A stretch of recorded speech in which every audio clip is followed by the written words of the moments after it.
Morning, Chairman. We're now live streaming.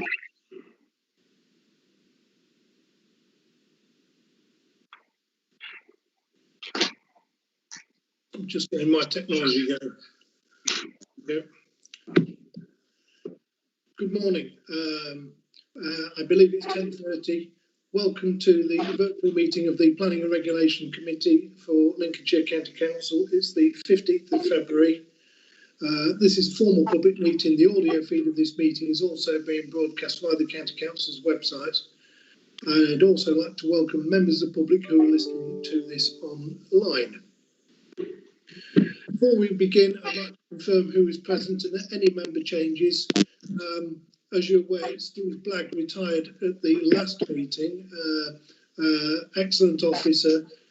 Nick Harrison, my new Democratic Services officer, has a hard act to follow, but I'm sure he's going to do an excellent job for us. And Nick is going to ask members to indicate their presence after the name is called in alphabetical order. So if you're ready, please. Thank you, Chairman. Councillor Ashton. Present. Thank you. Councillor Brailsford. Present. Councillor Mrs. Corey. Present. Thank you. Councillor Mrs. Ashley Morris. Present. Councillor McNally. Present. Councillor Mrs. Newton. Present. Councillor Mrs. Overton. Present. Councillor Pepper. Councillor Pepper. You think you're on mute? He's indicating he's in attendance. Councillor Reid. Present. Councillor Renshaw. Present. Councillor Rowe. Present. Councillor Skinner. Present. Councillor Spratt. Present. Councillor Storer. Present. And the Chairman, Councillor Fleetwood. Looks like we've got a full house. Thank you very much. Can you now also announce any officers that are present at this meeting, please? Yeah, we've got Mr. McBride, Mr. Willis, Martha Rees, and Jean Gibson, and myself, Nick Harrison. Thank you. Has anybody been missed from that list? Is there anybody present, officer or member-wise, that has been omitted? Hearing nobody, I will move on. If during the meeting a member would like to question or raise a point, they are requested to use the chat function as we usually do, and to write, speak or something similar as a comment. When invited to speak by the chairman, members should unmute their microphones and switch on their videos. Also, when members have finished speaking, they should mute their microphones and switch off the video.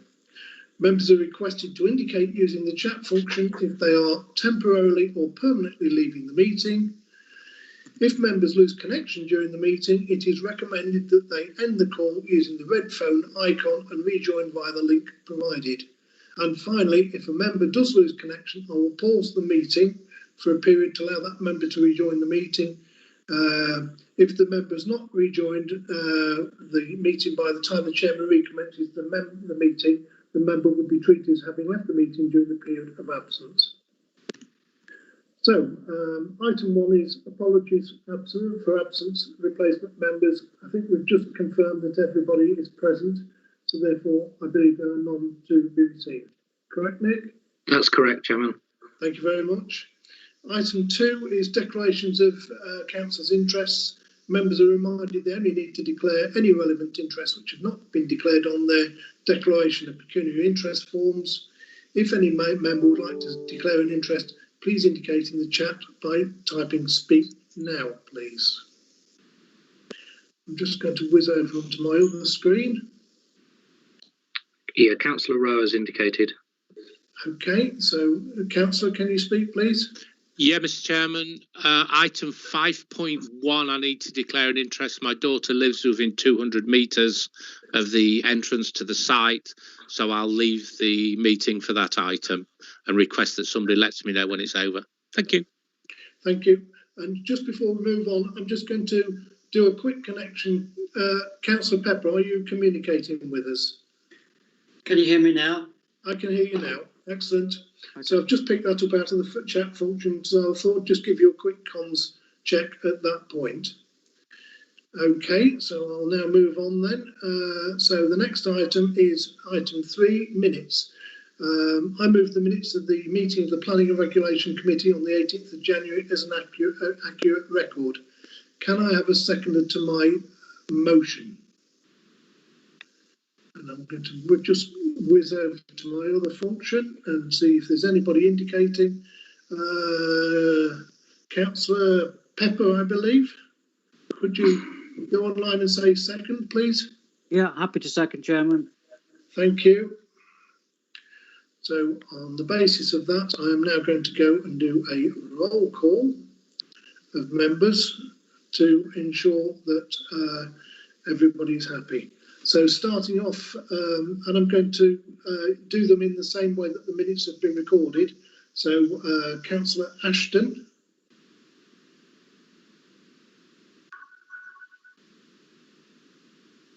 Councillor Ashton, are you for or against accepting the minutes?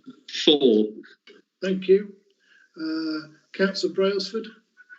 Chairman, I'm going to abstain because I had to leave the meeting before it ended, so I think it's the best thing that I abstain.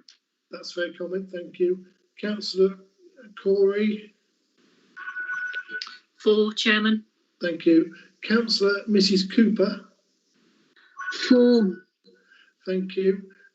I accept that from now on, from these minutes, I believe we're going to, I believe you're now known as Mrs Ashley Morris, so we will adopt that position from now on. Councillor Fleetwood, I'm for. Councillor McNally. For. Thank you. Councillor Mrs Newton. For. Thank you. Councillor Pepper. For. Thank you. Councillor Reid. For. Thank you. Councillor Renshaw. For. Thank you. Councillor Rowe. For. Thank you. Councillor Skinner. For. Thank you. Councillor Spratt. Abstain. Thank you. Councillor Storer. Abstain. Thank you. So with 3 abstentions and everybody else for, the minutes are therefore carried. I'm now going to... did you call me and I missed it? Marianne? I didn't. No, I didn't, Marianne. Sorry, I apologise. Okay, for. Thank you. Thank you. I apologise. I have a written list I've written down and your name wasn't within it. I must apologise. Okay, so I'll therefore now move on to the traffic items. This is item 4 on the agenda, and 4.1 is the A631 Market Rasen to Louth proposed speed limit alterations. And I now call on Jan Gibson, Programme Leader of the Minor Works and Traffic, to present the report. The floor is yours, Jan. Thank you, Chairman. Good morning. The first report today is, oh dear,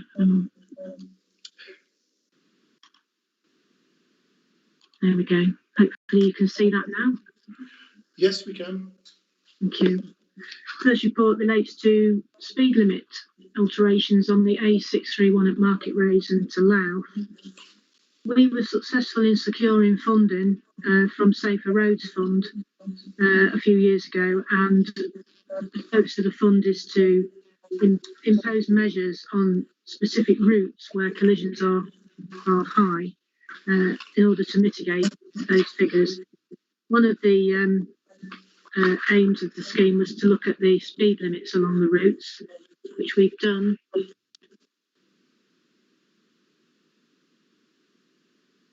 Appendixes B and C. We've been able to justify 50-mile-an-hour limits between Market Rasen and North Willingham, and between North Willingham and Ludford, and either side of South Elkington, with an additional 40-mile-an-hour limit to be introduced around the junction with the A157 down to Louth bypass. At the same time, we've taken into account a request we received for an extension to the 30-mile-an-hour limit on the A631 within Market Rasen in the vicinity of the Aston School. And we're proposing an extension of that 30-mile-an-hour limit for 100 metres further east. So we've had objections to both, Objections to the 50s on the basis that the existing national speed limit is adequate and appropriate, and therefore these 50s will be ignored. And we've also had a request for the proposed 30 to be extended further than proposed. On the subject of the 50-mile-an-hour limits, these have met with the rural criteria set out in our policy and will contribute to the reduction in collisions along this route. In relation to the 30-mile-an-hour limit extension, our policy allows us to impose a 30-mile-an-hour limit up to 250 metres either side of the school access. Currently, it is 150 metres to the east of that access. We're extending it to the maximum 250 metres. The purpose of this report is to request that the committee overrules the objections so that we can advertise these proposals. Thank you. Thank you very much. I'm just going to check the chat line here, and I have Councillor Reid that would like to comment, I believe. You're first in line. No, Chairman, I don't know where. I haven't got my hand up. Answer R. So Renshaw. That's me. We had a confusion last time. I can just see Councillor R coming, so I'm assuming it's Councillor Renshaw. Councillor Renshaw, the floor is yours then. Thank you very much. It's just a comment on the bottom plan. Shows the road from North Willingham to Ludford. It crosses Caister High Street, as you'll see in your picture. Now, I know historically Caister High Street has been numerous statistically recorded accidents on that junction. It's also a very dangerous junction. Visibility is not the best in the world. I've travelled it many times, and I just wonder why we didn't consider reducing the speed to 40 just before that junction, so that traffic entering Ludford village is already at a reasonable level, and the big jump from 50 from 40 to 30 would be preferable and safer than those going from 50 to 30. It just seems just to complete the equation for me, but probably Jan will tell me different. Thank you. Jan, if you can come back for me, please. Yeah, thank you, Councillor Renshaw. The criteria, obviously, the level of limit is set by the mean speed of traffic, which has been measured to match that for a 50-mile-an-hour limit.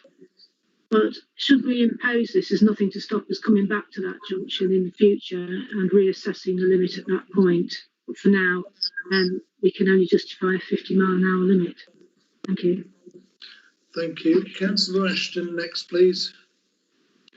Thank you. I'm very interested in reading the objections. We've got one objection suggesting that the 50-mile-an-hour speed limit don't have any justification and it shouldn't be imposed, and someone else suggesting a 30-mile-an-hour limit should be extended. I think it goes without saying that this will have a genuine benefit locally, and we should be overruling these two objections, and for that reason I'm happy to move that we accept the recommendations. Thank you. Councillor Brailsford, please. Thank you, Chairman. Yes, Councillor Ashton beat me to it. This is not a section of road that I am aware of, but the reason I'm going to support it, and I'd like to second the proposal, is because it makes the school safer. The fact that we've extended the 30 mile an hour by a further 100 metres away from the school convinces me that it's going to make our school children safer. And I take on board what was said about reducing it to 40, but I think this is a step in the right direction. So, Mr. Chairman, I'm very happy to second it. Thank you. Thank you. Are there any other speakers? Okay, I don't see anybody indicating at all. I don't believe there's anything for Jan to come back to, so I'm therefore going to offer the proposal proposed by Councillor Ashton, seconded by Councillor Brailsford, as written, to be adopted. So I will now do a roll call to see how people feel about this. Councillor Ashton. 4. Thank you. Councillor Mrs. Ashley Morris. I'll come back to you. Councillor Brailsford. 4. Thank you.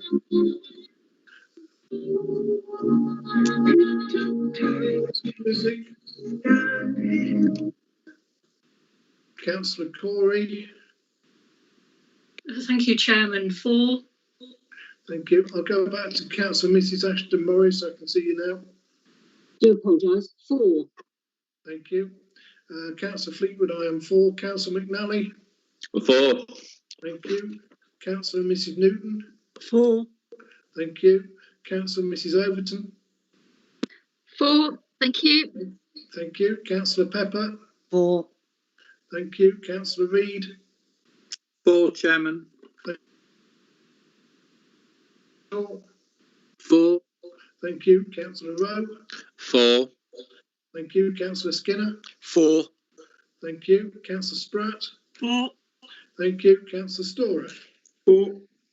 Thank you. So therefore that is unanimous and therefore very thoroughly carried. So as per the printed recommendation. So I'll now move you on to the next item, which is item 4.2, Newbridge Hill at Louth. This is a proposed puffin crossing facility. So again, Jan, if you'd like to introduce the report for us, please.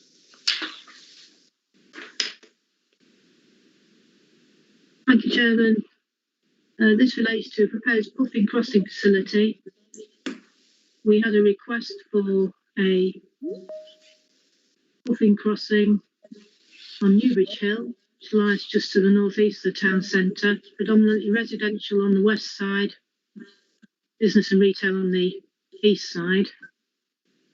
Currently we have a build out crossing the road here between a link footway to the left and a new supermarket on the right. We carried out a survey in this location and it gave us a score of 0.89, which allows us to pursue a zebra crossing. However, the relatively high traffic flow throughout the day on Newbridge Hill precludes the use of a zebra crossing. So we are able, with the approval of this committee, to upgrade to a puffin crossing facility. The recommendation is that the committee considers the criteria and supports the submission of funding for a puffin installation at Newbridge Hill Louth. Thank you. Thank you, Jan.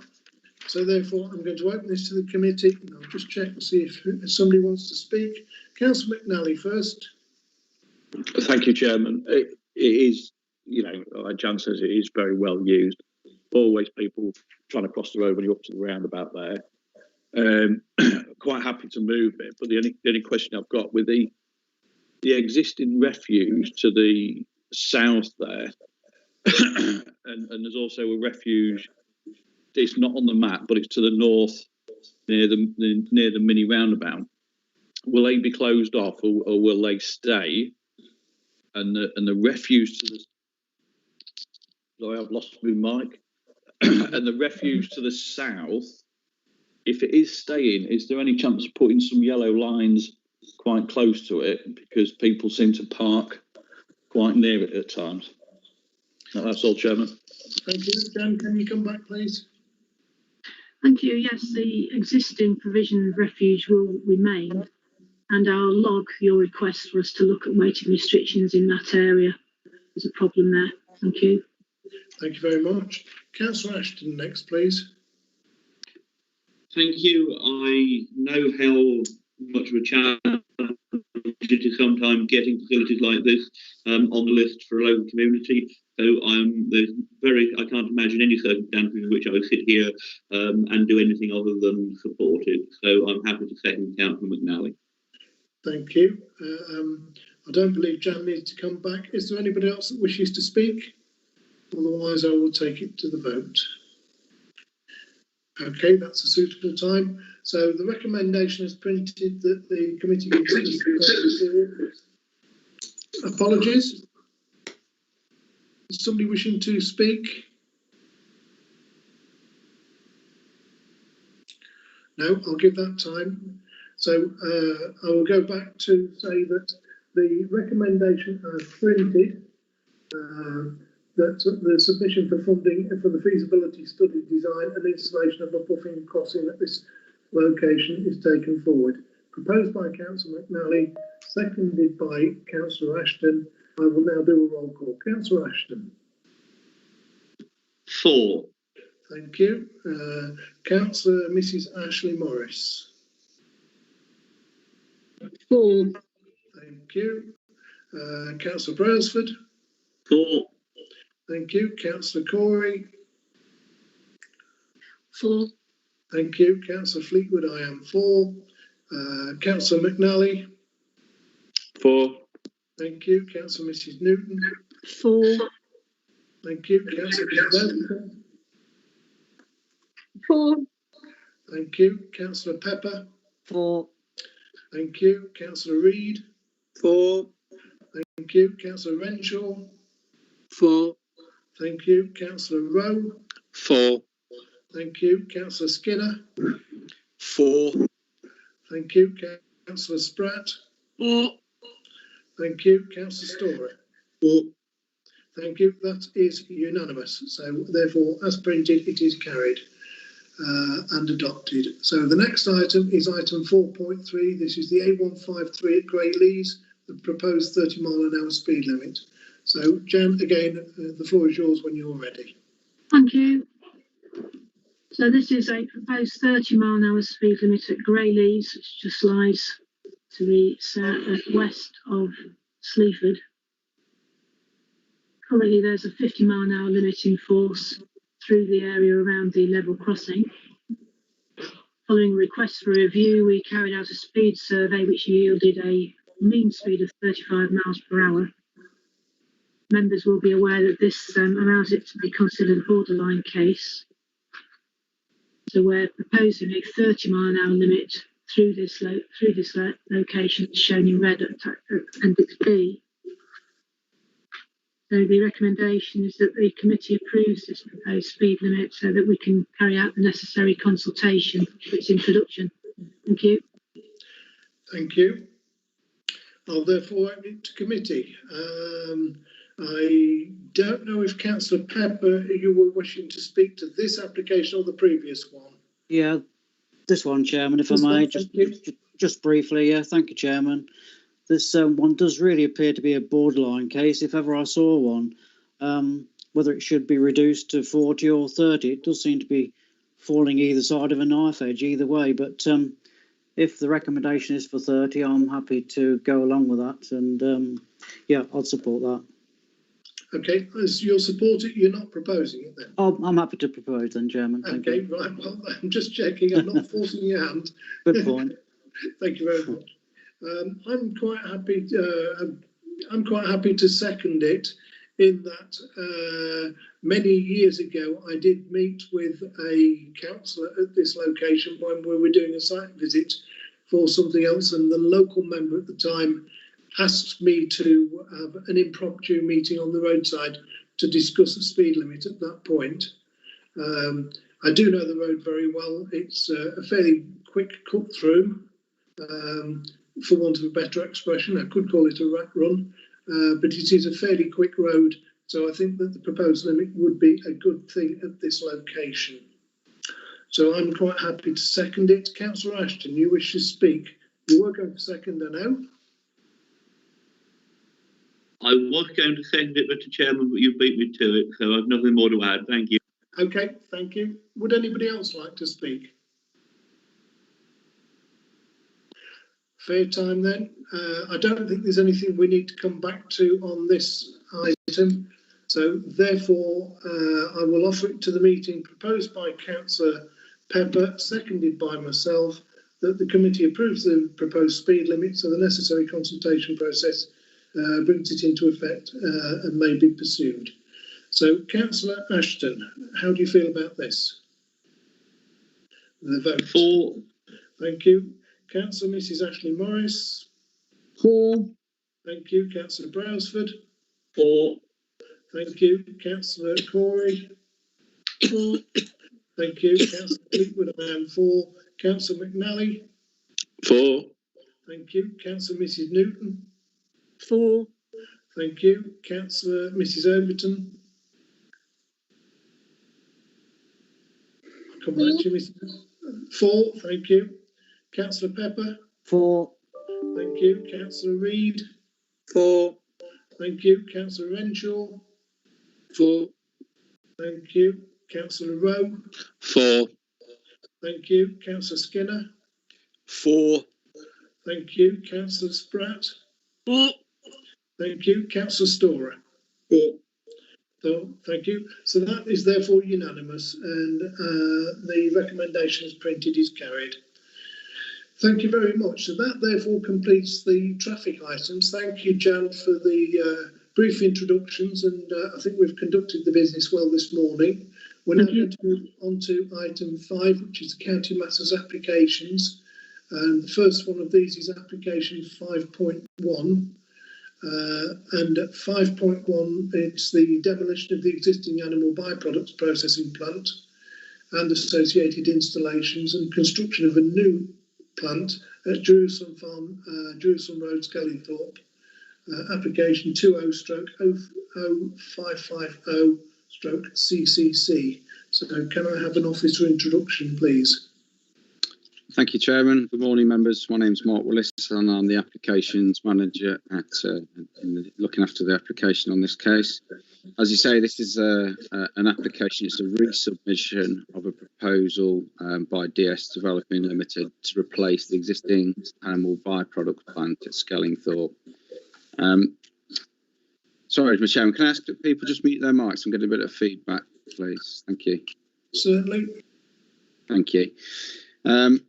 As I say, so the previous application was considered by the committee in July 2019, and that application was refused for 6 reasons, and a copy of those reasons are set out in the report.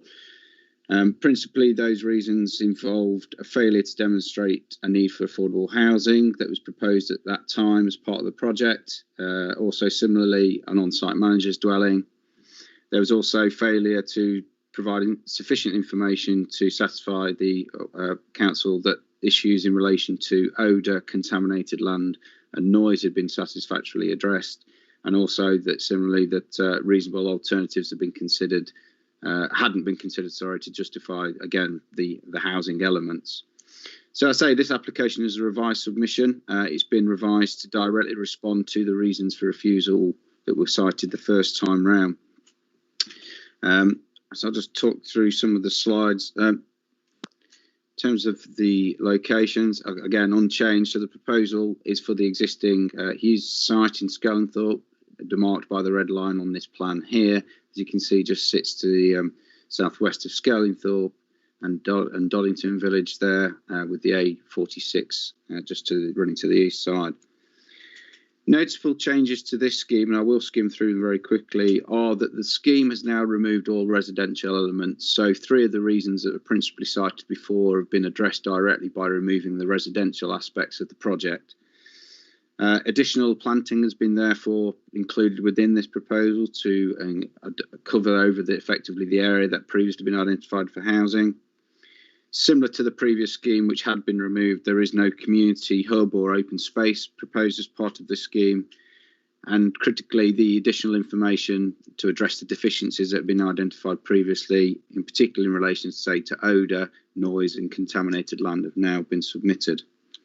So in terms of the proposal, again, just to remind members, and maybe be familiar with this because we did visit the site, I think, first time round.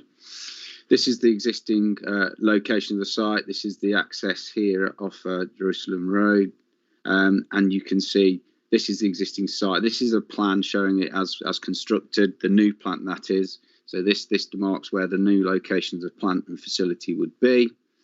So it's set back within the existing confines of the site. And this area here was where the additional housing or the affordable housing was proposed previously, as you can see now, has been taken over by planting. In terms of the scheme, largely it remains unchanged in terms of the actual content of the APB plant itself and the buildings and the arrangements. And again, just to remind members of that, it effectively comprises of 2 main process buildings that would deal with category 1, 2 and 3 animal byproduct wastes. an oxidizer building. The largest, tallest element of that would be a 25-metre stack. There would be associated ancillary developments, which include engineer workshops, a boiler house, and a biofilter facility. There would also be a wastewater treatment plant, which would treat the effluent derived from the facility with an ability to recirculate that and or treatment of some of the waters prior to discharge off site. The facility also incorporates an expanded parking area, 40 staff plus 43 HGVs. This plan here just shows the oxidizer building. As I say, the tallest element on the plant, on the facility, would be the 25-metre stack to deal with the emissions, emissions from the site. And this is just a view here of the developed site. Again, you can see the access, the car parking areas. This would be the HGV turning area and parking, and this would be the facility itself. The development itself incorporates, as before, access improvements to the existing junction onto Jerusalem Road. That would include ability to enable two HGVs to pass one another and therefore facilitate access and exit for HGVs. And the application, again, as I say, is an EIA development, so it's supported by an environmental statement, which has been updated to reflect the revisions that have been made to development. So therefore, following the changes as a result of the removal of the residential elements, and also the additional information that's been submitted to address the noise and odour and contaminated land issues. That environmental statement has further been supplemented by further information that's been submitted during the consideration of the application. In terms of the issues on the report, on page 62-68 sets out the policy context. There's been no significant changes in the planning policy context since the previous application was considered. The development plan comprises of the Central Lincolnshire Local Plan and the Minerals and Waste Local Plan, given this involves a waste development. The report, therefore, has been updated only to remove those policies that are no longer relevant where they previously applied, for example, to the residential in particular element. In terms of the consultation responses, again, these are set out in the report in some detail. I don't propose to go through them in great detail. They are there for members to have seen already. In terms of the issues and objections, however, you will see that objections have continued to be raised from the local community. That includes both Skellingthorpe Parish Council and Dodmonton and Wisby Parish Council, as well as neighbouring councils of Harby, Collingham Parish Council, the Newark and Sherwood District Council and Nottinghamshire County Council have made comments in respect to the routing of HGVs. Councillor Thompson is here today, I believe, and will be making a presentation, so I won't expand on comments. However, his are included within the report. In terms of, I guess, the main issues that, I should mention that in terms of third-party representations, this application's generated a total of 38 representations from the local community. And again, they are summarised in the report. 35 of those relate to objections to the scheme, and they again include matters relating to odour, the impacts of traffic, questions the location and the suitability of this development in this location, given its proximity to Skellingthorpe as a village, but also that the area has been identified for future housing, so also an increased incompatibility, it's argued. There's also been 3 letters of support, and again, they are summarised within the report, principally about this being a modernising facility compared to the previous or current facility on site. If I just take you through some of the slides, just to remind members, I say we did visit, I think the majority, if not all the members, visited the site the first time round, and so just to refresh your memory, this is a view of the existing access, which, as I say, is proposed to be upgraded as part of the development. That would facilitate 2 HGVs entry and exit onto the site. This is a view on the approach to the site. So the location of the site is here, and you can see it does sit on a bend. However, as I will come on to, there's been no issues raised from the Highway Authority subject to the improvements being secured. This is a view looking towards the ribbon development and housing development on Jerusalem there. So this is a view looking right out of the site. This is the other way towards Skellingthorpe. This is a view internal to the site. Now, this location had previously been identified for around the housing area. This area had been now planted as part of the proposal. This is the main reception area north of the facility itself, the current facility that is, and the entrance to the site you can just see is just in the background there.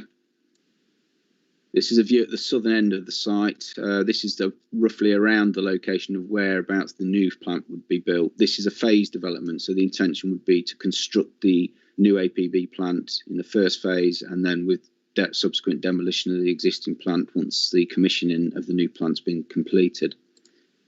And again, this is a view in that rough southern area of location. The pond as an existing pond, which is just shown in the background, this photograph here, which hopefully members can see. And this is a view off looking towards the site off Jerusalem Road here. So the ribbon development, which you saw in the earlier photograph, just sits along in the right-hand side of that picture there. This is a view. There's some existing woodland, as you can see, and the existing APB plant sits behind there. And similarly, there would be some further planting along this boundary under this proposal, but also the main plant would sit within that wider context. So in terms of the main issues and conclusions, they're set out on pages 79 to 99 of the report. And as I say, this application principally has been submitted to deal directly with the issues that have been raised in the reasons for a refusal that was cited last time.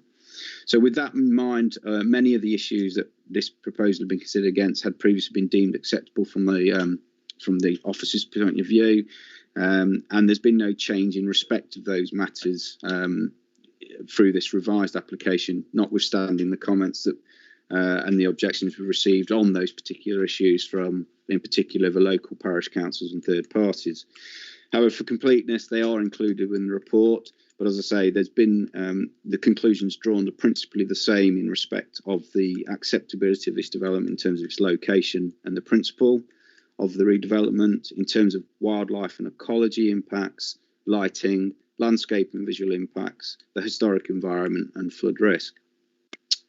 So there's principally kind of four key issues that kind of remained or are worthy of note in terms of dealing with this application.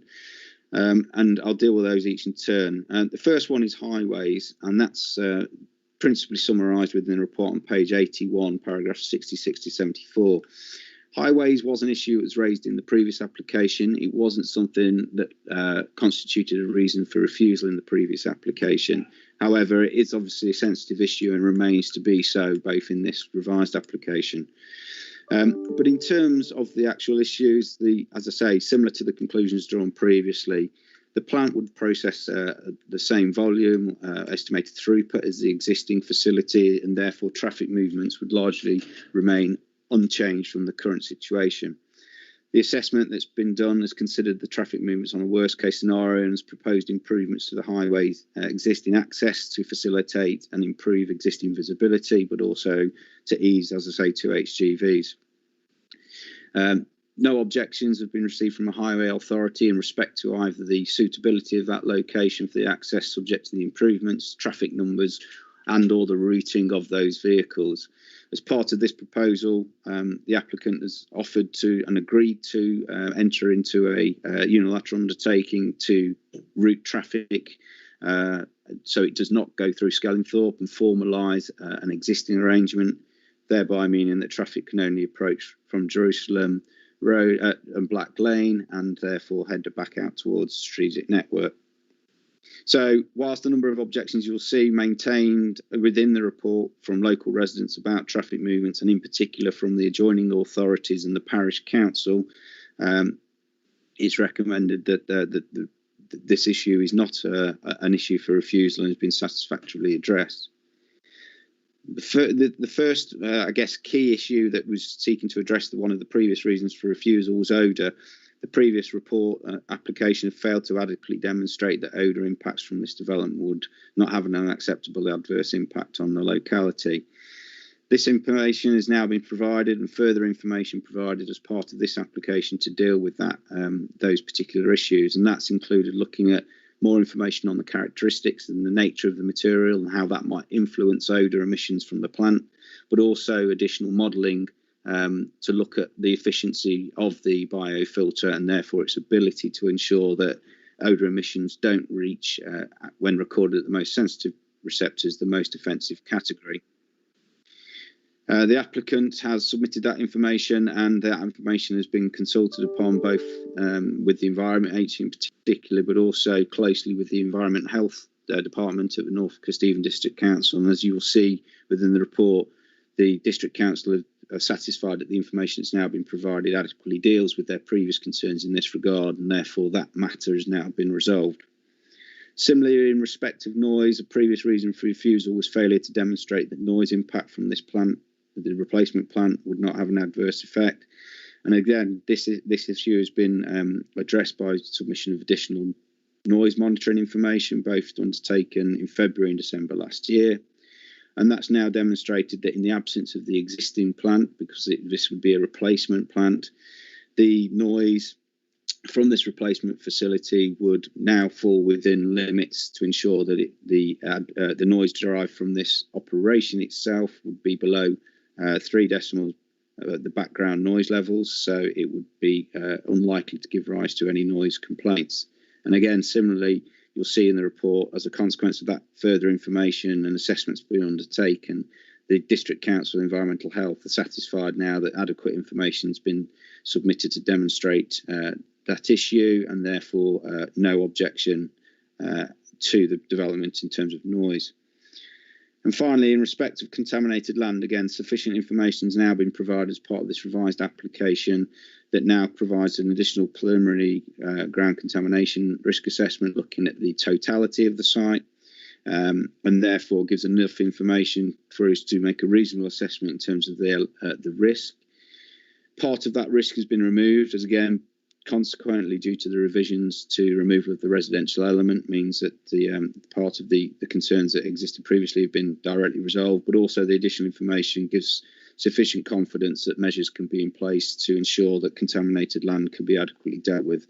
And again, therefore, no objections have been raised in respect to this matter from North Kesteven District Council or the Environment Agency, and conditions have been recommended by officers to ensure that sufficient additional information is secured or controls put in place to address that. So in short, I say this is an application that does seek to directly address a proposal that previously been recommended for refusal. The information that's been submitted has been purposely and directly submitted to address those issues.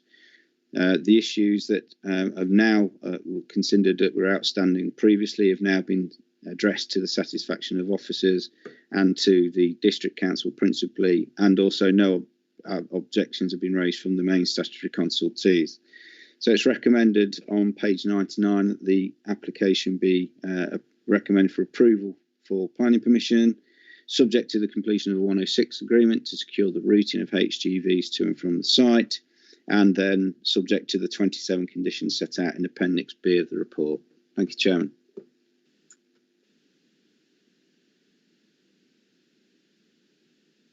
You're on mute, Chairman. Apologies. Thank you. You did ask me to mute, so I did mute. So no problems. Thank you for that. That was a long introduction, but concise, and thank you for that, Mark. Quite a marathon. Before the report was introduced, Councillor Rowe did leave the meeting as per the declaration he made within his interests. So I'd just like to make that public knowledge for the audio recording. I'm therefore going to start with the speakers, and I have 2 speakers that we can afford up to 3 minutes to address the committee and potentially some cross-examination afterwards. The first one is Mr. Watt, who speaks on behalf of the agent. So, Mr. Watt, the floor is yours when you are ready. Thank you. Can everybody hear me? Yes. Thank you. Good morning, Chair, Vice Chair and members of the committee. Thank you for listening to me today. I'm Andrew Watt of Maze Planning Solutions, speaking on behalf of the applicant. I won't speak for long because I know that a good number of you were present to consider the original planning application in July 2019. So you're already familiar with what's proposed to improve the site, and as Mark has just outlined to you now. Since 2019, the applicant's team has been working to directly address the committee's reasons for refusal of the first application. Today, as it was in July 2019, your officer's clear direction is that the principle of redevelopment to provide an entirely new and thoroughly modern processing plant replacing the existing Hughes operation is wholly acceptable. Put simply, the replacement plant that is proposed in this planning application complies with the County and District Council's development plan policies. The housing component of the 2019 development was a key policy sticking point, so it's been deleted from the scheme. Other concerns were technical, relating to odour, noise and contaminated land. The applicant has carried out further work on those topics, all of which is documented in the updated environmental statement and the further submissions made during consideration of the current application. The result of that additional work is the officer's recommendation for approval of planning permission that you gathered here to consider. Underpinning that positive recommendation is confirmation that the District Council is happy that all of its previous concerns have been addressed, and there is an absence of objection from key statutory consultees, including the Environment Agency, Historic England and Natural England. Members, the processing of animal byproducts in the UK is a highly specialised activity. The applicant's parent company, the Leo Group, is investing group-wide in the renewal and upgrading of its animal byproducts processing sites, which are designed to be durable, easy to clean, and incorporate modern air handling systems and odour control, which is targeted at its source and channeled rapidly to efficient and effective odour abatement systems. The improved infrastructure requires substantial investment, but it delivers improved efficiency and environmental performance necessary to meet changing customer needs and minimise the environmental impact of the operations on the local area. 30 seconds. The renewal proposed at Skellingthorpe would make it one of the most modern and technology capable facilities in the UK. And understandably, there's local concern about impact of the plant, heightened by recent press control related to pollution and noise incidents. But this existing application before you and renewal is the route to dealing with many of those issues. So I hope you'll be able to support the application. Thank you, Mr. Corey. Sorry, Mr. Watt. Now, I'm going to ask if there are any questions pertinent to the application that members would like to ask of Mr. Watt. Would you like to indicate now?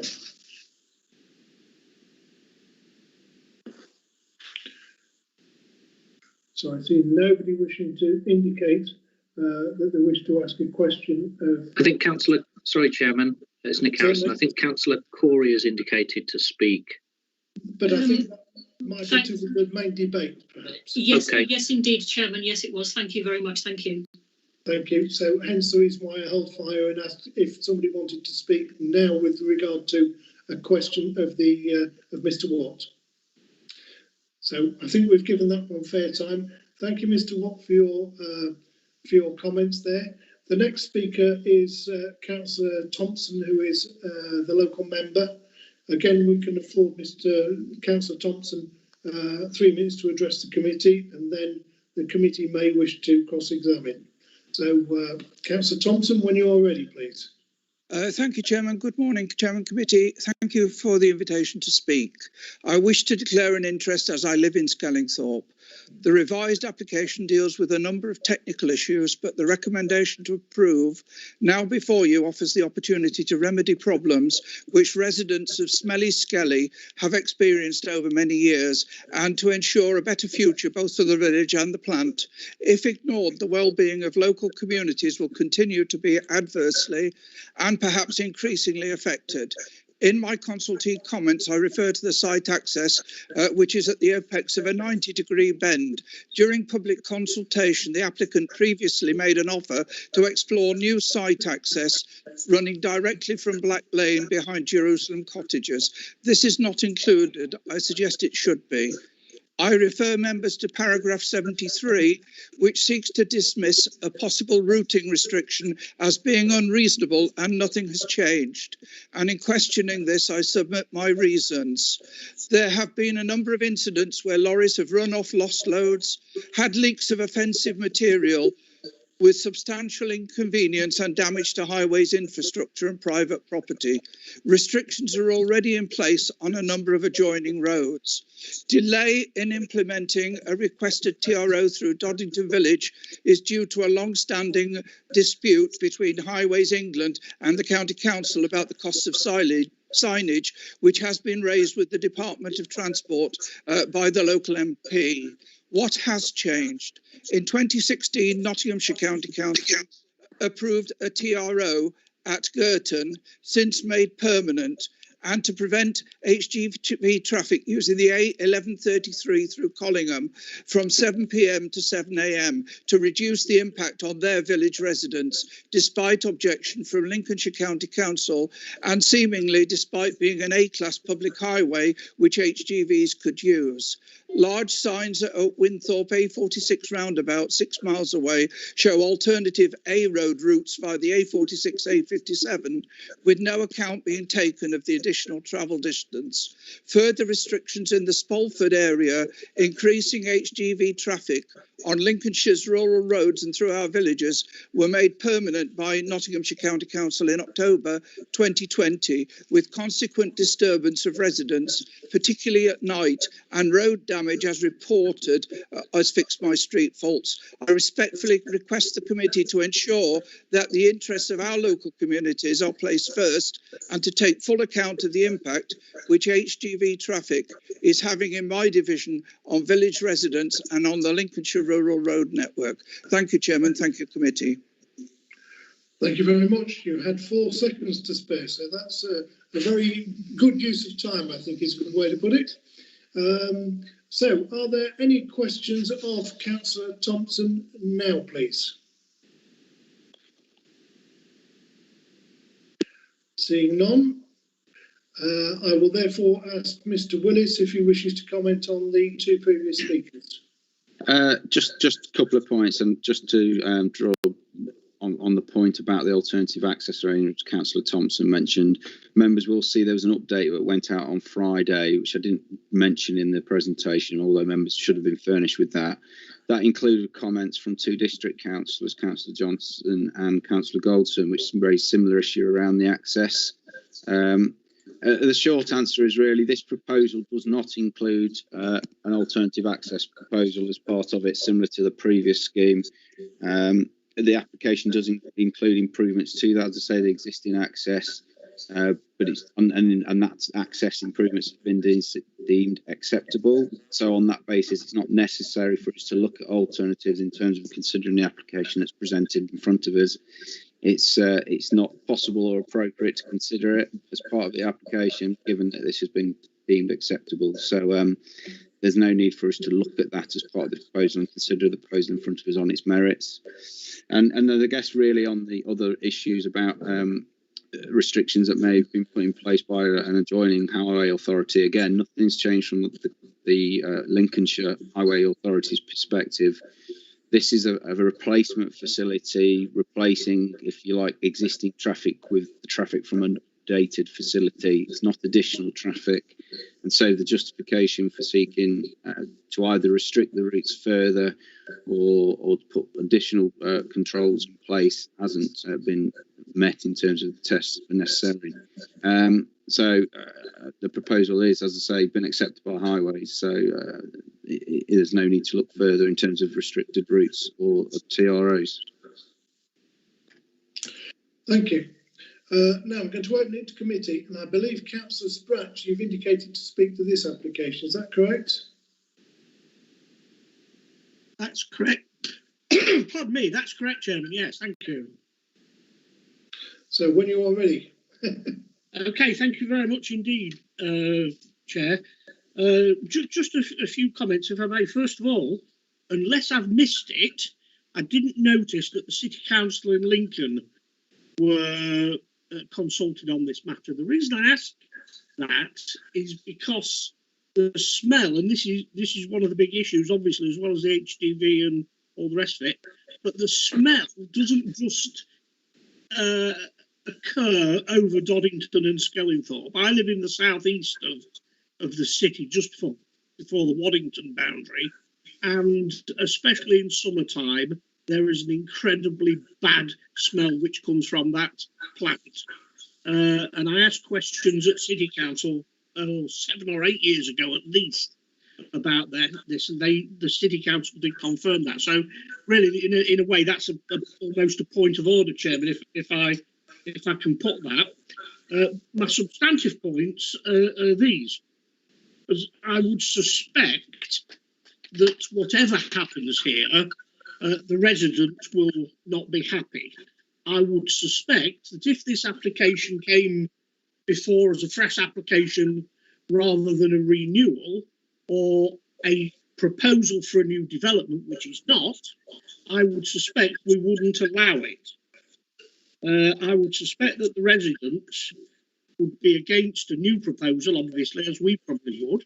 I would suspect the residents are probably against this proposal as well, for the reasons that have been indicated, traffic and odour particularly.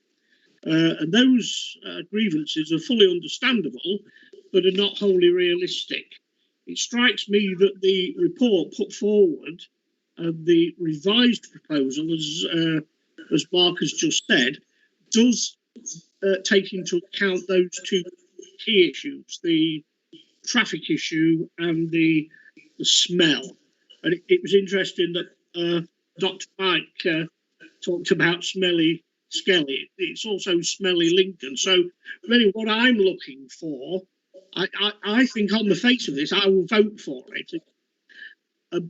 But I want persuading perhaps a little further that when this replacement takes place, that the smell will be considerably less than it is now. I guess in a way, I won't know personally as a layman, not just a member of the planning committee, but if I stand outside my front door, not this forthcoming summer, but next summer, and I can still get that smell that I get currently in the summer, then I will think this renovation, this redevelopment will have been a total failure. So I need a little more persuading, if possible, on the smell aspect. Thank you, Chair. I'm sorry I've gone on a bit, but it's the first time I've spoken to the planning meeting for a while, so thank you. No problem at all. Mr. Willis, can you comment, please? I can. On the point of consultation, simple answer is no. The city weren't consulted on this application, similarly to the previous application. In terms of the odour, again, that was one of the main reasons before in terms of the inadequacy of the information that's presented. And so we've been pushed very hard this time around to demonstrate that those concerns have been addressed. Historical issues in terms of the site are understood, but again, this is a new purpose-built modern facility that seeks to therefore address, if you like, historical issues that may have been experienced. And I'd really just draw attention to paragraph 78, really, within the report on page 84. One of the things we did ask them to do this time round was to demonstrate with more certainty, or be able to demonstrate more certainty about the effectiveness of the biofilter in particular in handling and managing odours, and therefore the emission rate that experienced off-site. And you'll see in that report that additional modelling was done by the applicant in response to technical criticism, if you like, they had on the assessment that was done, that really looked at the biofilter working, the odour emissions going into the biofilter being, more than that they've actually predicted. But it still demonstrated that the actual odour it has experienced to sensitive receptors off site will be therefore below the most offensive category that the EA would consider monitor this type of development. So I think we're satisfied looking at this facility and the measures that are in place that the effectiveness of the biofilters should ensure that the odour levels aren't anywhere near those that have been experienced previously and are actually below the threshold where most offensive odours is considered. So from that point of view, as I say, we've had no objection from the Environmental Health and KDC on this particular issue, and one of the big issues that's been pushed on this application is ensuring that there's more information to give us some confidence on that. Thank you very much. Mark. I'm suitably reassured, Chair. Thank you. Good, thank you. So, Councillor Lindsay Corey next, please. Thank you, Chairman. I just wanted to let you know for transparency reasons that when this came to NK, I didn't take part in the discussion because I knew that we'd be talking about it here, and I just wanted to make sure that that there was no opportunities for people to think that I had predetermined my decision. That said, though, while NK said that all their objections and their concerns from the previous application had been allayed, I do support Councillor Thompson's concerns that traffic issues are material, and I don't think they've been addressed yet. But I still have an open mind on this, so I'm looking forward to hearing the rest of the debate before I make my decision. Thank you, Chairman. Thank you. I don't believe Mr. Willis needs to comment, so I'll move on to my next speaker, and I think it's Councillor Renshaw this time. I've got Councillor RR, so I'm going to say thank you, Chairman. It is me, not Councillor Reid. We'll have to change that in the next council, no doubt, to make it clear. Just a point of clarification, on page 82, it says 75 employees. Is that on a 2x12? I didn't quite understand whether it was 75 over the total 2 shifts or not, but probably Mark can confirm that. The smell issue has been highlighted, and I have to say that in 1973, when I was relocated to Lincoln, once the rumours of smelly skelly were profound because there was a large number of people moving around the county at that time. But having said that, since then, the fact that the smell is currently a bit of a problem, there doesn't seem to be any lesser number of eager buyers wishing to move to Skellingthorpe. So it doesn't seem to be quite the problem, but I take Hilton's viewpoint that it does spread around the city. I've never had it this end of Lincoln, on the northern end, but we've always blamed Anglian Water at Cannock because it's across the plain. So, but I am satisfied with what the officers have said in the report. It does seem to me that because it's a completely new plant, good riddance to the old, which has been causing the problems. And I will be supporting the application. I do have concerns, however, like Councillor Thompson and Councillor Corey and others, about the traffic, because time and time again we're getting these planning applications come, and we're suggesting alternative routes, so we don't seem to have any teeth or any power to impose our will. Residents, and that they'll come knocking on our doors. They don't want the disturbance and the noise at all hours of HGVs battling down unsuitable highways. Sometimes the HGVs take the easy route down unclassified roads, and we all know that network is not suitable for HGVs, and the damage on some of the minor roads is plain to see. And that's why on Friday we are going to put some more money to C-class roads. So there is a result of actions, and as highway authority, I think we could be more what's the word, instructive, and if we want to have a section 106 complied with and enforced, then we ought to have the teeth to be able to do it. So I would say that in recommendation A, the only thing I would add to that is, will it needs an amendment or not, is that we need to specify some enforcement measures. And I know it's not easy because the police don't want to take any action on this sort of thing, but certainly we are there for our residents, and I think we need to be batting for them and showing in public that we are batting for them. Thank you. Thank you, Mr. Willis. Would you like to comment? Thank you, Chairman. Yeah, I will. Just on the employment numbers, yes, it's on page 43. It's 75 is the total staff working on a 2 by 12-hour shift rotation, so around 38 at any one time being on site. With regard to the routing, I say the applicant is the routes which are currently taken by the site are looked to be formalised through the 106 agreement. So that would be an agreement that would be enforceable should any issues be identified. And I'm just trying to find, members, if I may, the condition. Bear with me 1 second.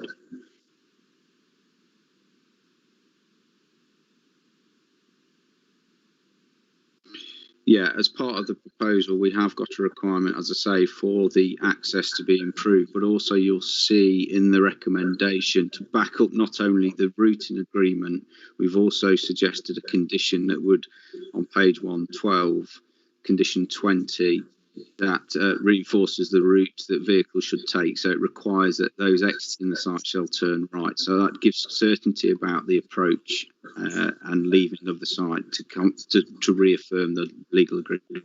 That would be an enforceable condition. Thank you very much. Councillor Skinner next, I believe. Councillor PS. Thank you, Chairman. I'm just going to inquire from Mr. Willis. I mean, obviously, with any new plant, the legislation about what emanates from the chimney is laid down.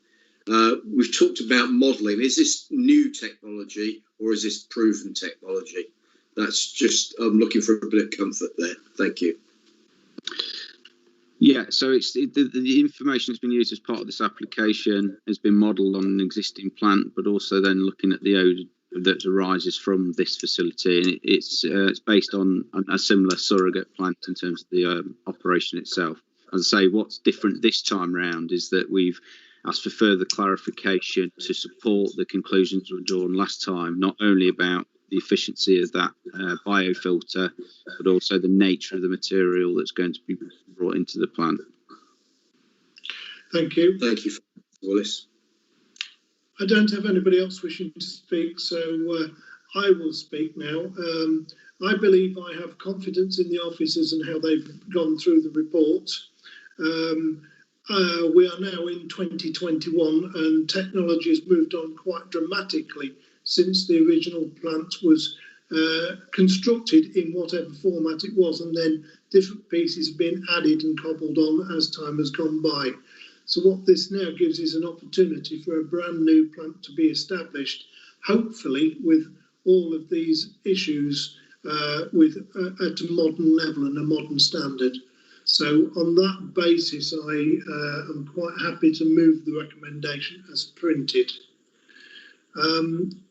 Is there anybody else that would like to speak? And I would like a seconder from somewhere or another speaker. Hang on. Councillor Ashton, please. Thank you very much, Mr. Chairman. As I'm sure everyone here, I've listened keenly to the debate and views from around the committee, and I also remember the site visit that I was privileged to have about a year, 18 months ago, to the site. And like you, Mr. Chairman, I think the advances in technology with this plant, with this proposal, offers a genuine hope of improvement. I have great sympathy for the people that live near the plant, and as people that live even further away and what they have to put up with on a daily basis. I'm used to smells, and I think has to be genuinely embraced, and weighing everything into consideration. I am happy to second the proposal, Mr. Chairman. Thank you. I don't have anybody else wishing to speak. Chairman, I've got my hand up. Have you? Okay, I'm looking at the speak channel, but no problem. Councillor Mrs Overton then. Thank you very much indeed. Just to say a huge thank you to all the people who put so much thought and work into getting this application right. I think there are still issues, as we've heard, about the routing agreement, and I think that we will still need to be working on those as we progress. But in the round of things, what we really want, of course, is another access, and that would, in the longer term, be important to get. But I think, as things stand, we're hopeful that this will actually be an improvement to the site as it is, and for that reason, would be worth supporting. Thank you. Thank you for your comments. If you can take your hand down now, please. That's great. Thank you.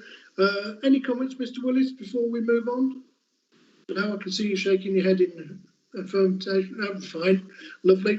Okay, so it's therefore proposed by myself and seconded by Councillor Ashton that we grant the permission as printed. I will therefore go through a roll call. Councillor Ashton.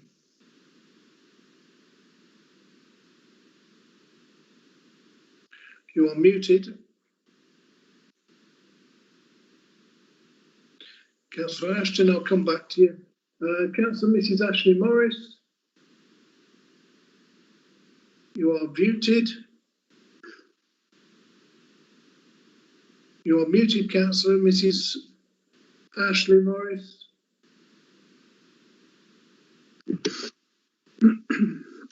I'm for, Mr. Chairman. Thank you.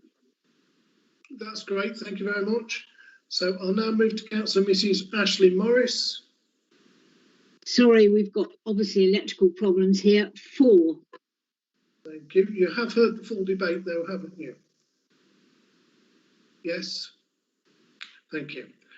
Councillor Brailsford? Yes, thank you. Thank you. Councillor Brailsford? 4, Chairman. Thank you. Thank you. Councillor Corey? 4, Chairman. Thank you. Councillor Fleetwood, I am 4. Councillor McNally? 4. Thank you. Councillor Mrs Newton? 4. Thank you. Councillor Mrs Overton? 4. Thank you. Councillor Pepper? 4. Thank you. Councillor Reid? 4, Chairman. Thank you. Councillor Renshaw? 4. Thank you. Councillor Rowe is obviously not part of this meeting at the moment. Councillor Skinner? 4, Chairman, and I did hear the debate. Thank you. Councillor Spratt? 4. Thank you. Councillor Storer? 4. Thank you. So that is unanimous for those members that are present. Obviously, Councillor Rowe had left the meeting for this item. I don't know if Councillor Rowe is going to rejoin the meeting or not, but what I intend to do is to continue without him at this moment in time. Chairman, I've emailed him to come back into the meeting. Thank you, Nicholas. So we'll just give it a few seconds for Councillor Rowe to rejoin the meeting.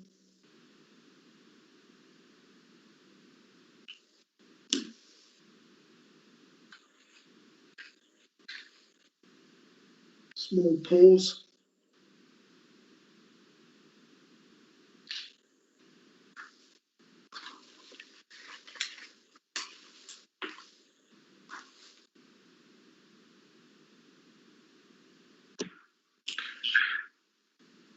It looks like it's back, Chairman. Thank you very much. That's much appreciated. I was looking around the screen trying to see, and it's good to have that news. So thank you. Welcome back, Councillor Rowe. We can now see you. That's excellent. Okay, so I'll therefore move on to item 5.2, and that's to remove condition 6 of planning application B/16/0217, allowing outside storage to a site not in operation at Reed Point, Spalding Road, Sutterton. This is Robert Doughty Consulting Limited, and the application number is B/20/0474. So can I have an officer introduction, please? Thank you, Chairman. Yes, it's Neil McBride, Head of Planning, so I'll be taking you through this item. Good morning, councillors. As the Chairman said, this application is at Sutterton. It's an application which is seeking to remove a condition at a waste tyre facility. The condition requires that tyres are placed in the building at the end of a working day, so that there is no outside storage of tyres when the facility is not operating, and also that condition 6, currently controls the height that tyres can be stored. So I can go through the presentation. I'll just share my screen and hopefully you'll be able to see the PowerPoint.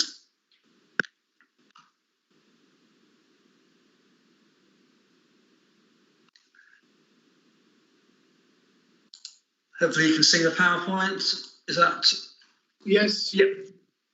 Okay.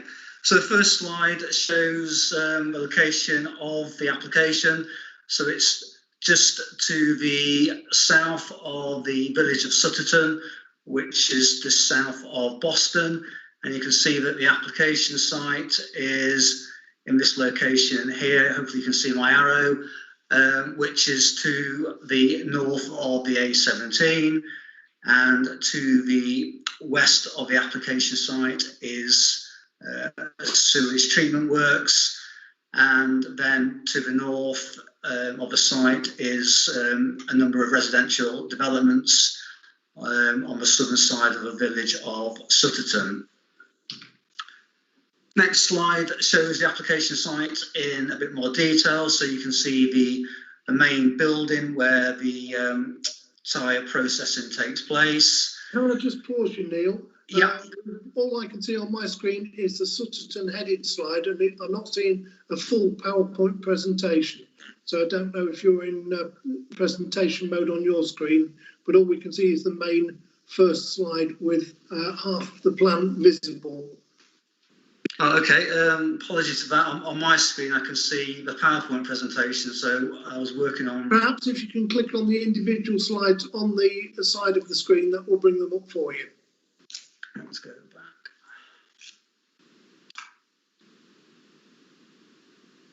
Let's go back to start. If I just... maybe start again if I... Wonderful stuff, technology, isn't it?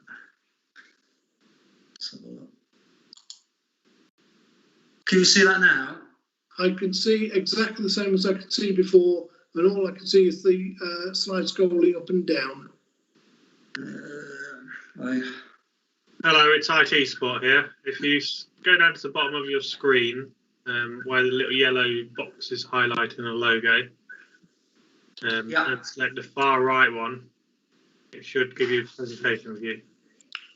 Okay, start the presentation. Right a bit, right a bit. It's a golden shot, this, you know. Yeah. I'm showing my age a little bit. Let's have a look. Do you want me to have a go on my machine? I've got it on my machine as a presentation. I was going to say. Okay, that might help. There's only 4 slides, so. Nick, sorry, who's that? Neil who was Nick? Oh, you've got it, Nick. Okay. Can you see that? I can see the original screen. The start. I can see Skellingthorpe on screen now. 5.1 Skellingthorpe. Is that all right, Neil? Well, apart from the fact we're on the wrong application. It's Mark. I can re-upload the presentation. Sorry. I'll go to the 5.1.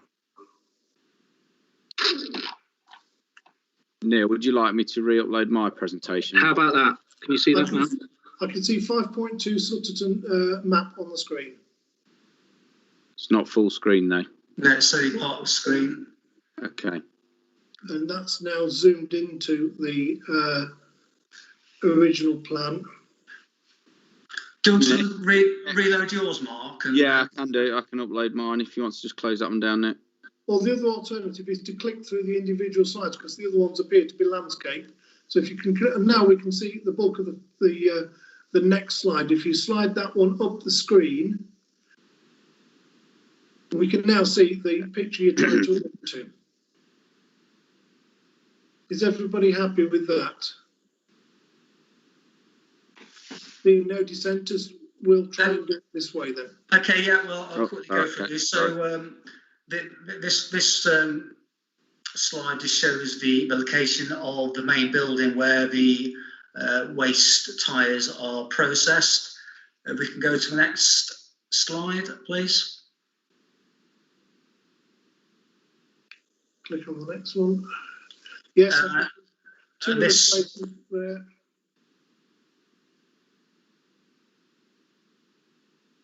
Okay, this slide shows the area where the tyres are currently stored outside of the building during their working hours. So just gives you an idea of how the tyres are stored and the locations where the tyres are stored. And we go to the final slide, please. And this slide is just to show you where the location of the fire hydrant is, just at the access point, and also to confirm that there is a underground water storage tank, again, which is centrally located within the external hard area, obviously underground, with the capacity there of 72,000 litres, which can be used in case of a fire, in terms of water that would be available for to use if there was a fire at the site. So if we can maybe now take the slide show off and go back to the normal screen, please. Thanks for that. So it just really bring you to the report. The report sets out the background to the application. Paragraph 1 shows that originally this application or this site was granted planning permission on appeal, and as you'll see in the report, there's been a number of subsequent applications to vary conditions since the appeal was originally approved in 2012.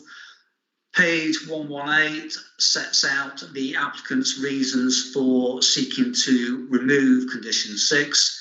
And also you will have seen hopefully that when the update was circulated on Friday, an additional plan was provided with the update to give a bit more detail of the areas where the material is stored externally. On page 123, paragraph 11 sets out the consultation responses, including that of the local member, Councillor Brooks, who I understand is going to speak to the meeting this morning, so I won't add any further to those comments. And also you'll see that the Parish Council has objected to the application, and the Environment Agency has raised no objection but noted that there would be a need to vary the waste permit should permission be approved. And then going on, paragraph 12 sets out the concerns of local residents, and that's set out in detail. And then finally, going on to the conclusion section, this sets out the main issues associated with this application, which are related to visual impact, noise and pollution and fire risk. And as you'll see, those issues are all addressed in detail. And the conclusion is that there would be no unacceptable impact from visual impact if the tyres were stored outside the current working hours. Noise, there would actually be potentially an improvement that rather than at the end of the day and at the start of the day, tyres wouldn't have to be removed from the building and then put back in the building at the end of the day. So there could be a benefit there in terms of a reduction in noise. And finally, there is sufficient safeguards in place to ensure that there wouldn't be any concerns around pollution and fire risk if the tyres were permanently stored outside the building. And on that basis, the recommendation on page 128 is that planning permission be granted subject to the 11 conditions, which then extend on to page 130. Thank you, Chairman. Thank you, Neil. Much appreciated.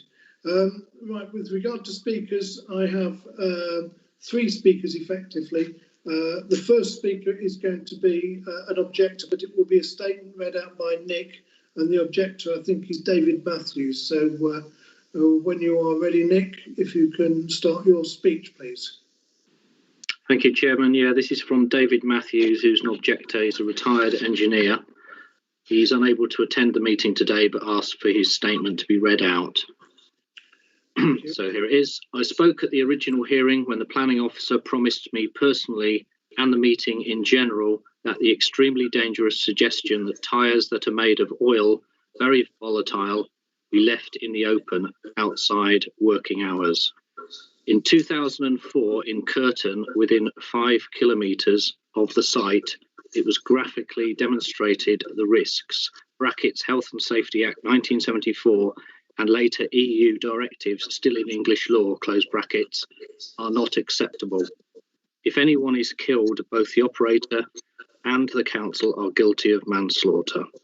I am of the opinion that the operator accepted the original conditions and should be made for the safety of the residents of Sutterton and beyond to keep to them or close down.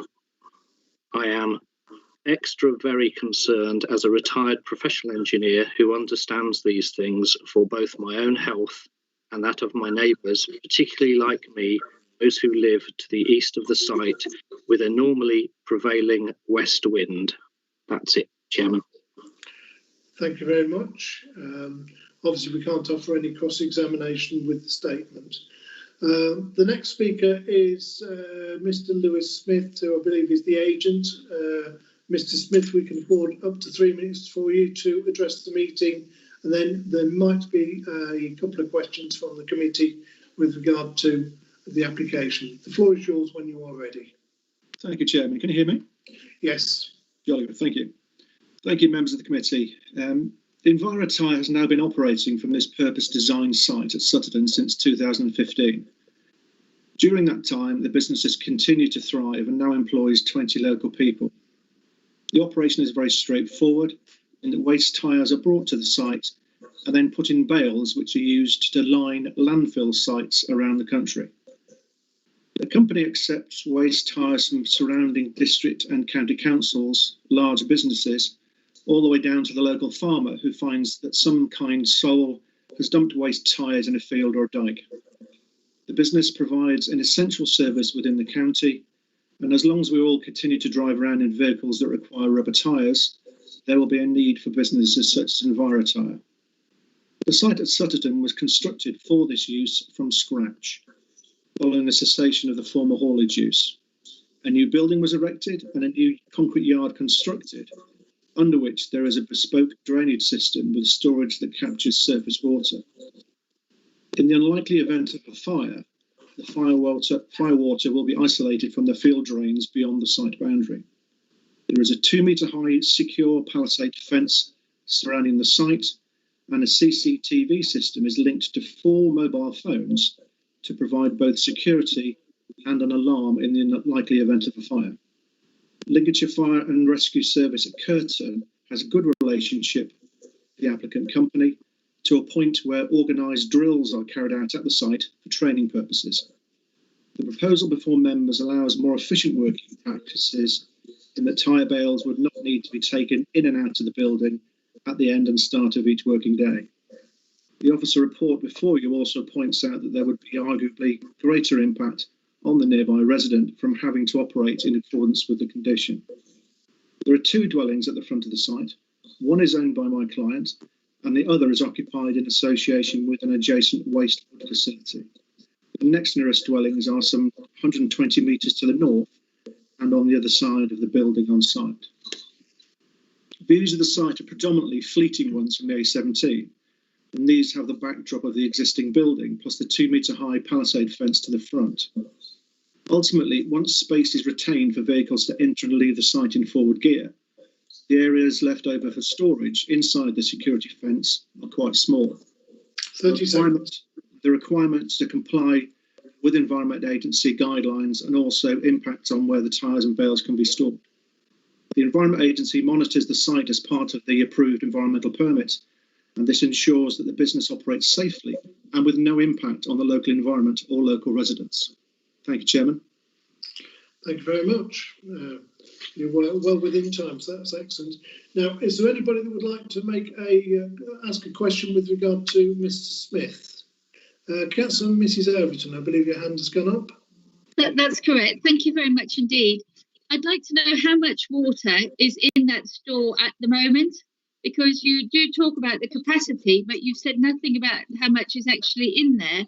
So I'd be interested in that.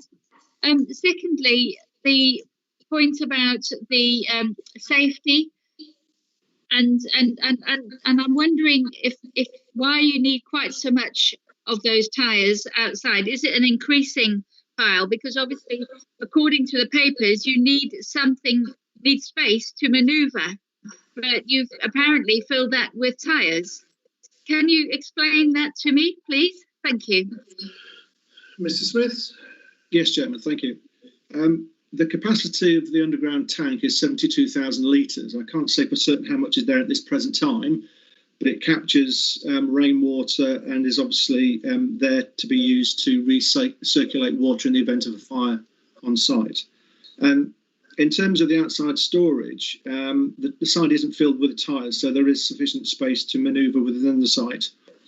The ability to store some of the waste tyres and some of the bales outside the building just gives the company some capacity in the event that contracts come and go. So it provides a bit of a buffer, and also provides for a better, more appropriate working practice, so that they don't have to waste time at the end and the start of each day taking all the tyres in and out of the building, really. Okay, thank you very much. Next question will come from Councillor Skinner. Thank you, Chairman. My question is around how much extra tonnage is on site. Obviously, if you're going to bale things 3 metres high, where previously there was only a 2 metre fence, obviously it's going to look slightly different as well. But what extra tonnage to assess the extra risk on site, please? Thank you. Mr. Smith? Yes, thank you, Chairman. There isn't any extra tonnage. The site still operates within the 10,400 tonnes that was originally envisaged when planning permission was granted under appeal. It's just to allow greater space and a more convenient working environment. There is no extra tonnage. Okay, thank you for that. It also alleviates the problem for double handling things, which can actually cost businesses a lot of money. Thank you. Indeed. Thank you. So I think, Mr. Smith, I think that's the end of the questions. Thank you for your inputs. Much appreciated. Thank you, Chairman. I have a question from Councillor Corey, I think, before I take my next speaker. Councillor Corey. Yes, thank you, Chairman. The speaker mentioned that Lincolnshire Fire and Rescue used the site for drill nights. As the exec support member for emergency services, is there a conflict there for me? I just want to check. Is Martha still online? Martha will be with us, yes. I am here, Chairman. I think what the gentleman said was that they do fire drills sort of as a routine practice as part of their working routine. I didn't understand that these were carried out necessarily in liaison with the fire and rescue team, more just that they sort of accorded with the fire and rescue team. But could the gentleman clarify, Chairman, just so that we can establish a little more? That's a fair comment. Mr. Smith, are you still there? I am indeed, Chairman. So could you answer that one for us, please? I don't know the exact circumstances of how these are arranged, but all I can say is that my client liaises with the local fire and rescue service, as you would anticipate for this sort of a use, and that arrangement has meant that they've offered for the fire and rescue service to use the site for drills and practices. It's just an opportunity that they've availed themselves of. Okay, I hope that helps you, Councillor Corey. Oh, yeah, apologies, Chairman. It looks like the fact I've misunderstood what the gentleman said. It does look like the fire and rescue service use the site to their benefit, for their practices, not that it's the staff practicing. I do apologise, I've misunderstood that. In terms of a conflict of interest, however, Councillor Corey, I don't think there is one arising from your role as being the exec member, because you're here with, I assume, and you'll clarify, with an open mind to determine this application aside from any other role that you do have. Thank you, Chairman. I'm happy with that. Thank you, Martha. Thank you. I've seen everybody nodding, so that's great. Okay, I'm now going to move on to the final speaker, that local member, Councillor Mike Brooks. I must apologise for the small delay there. I don't know if you were ready to go or not, but the floor is yours when you're ready now. Thank you, Chairman. No, I'm fine. Thank you. There are several local objections, and Sutton Parish Council have also objected to this application, as you know. And this has been a contentious issue of this site, as since the site was first granted permission on appeal in 2012, I think it was. The planning inspector at that time granted permission with the condition 6 on, as has been said, and that there should be no outside storage of tyres at any time. And this condition was subsequently eased in 2015 to allow the storage of tyres outside during the hours of operation.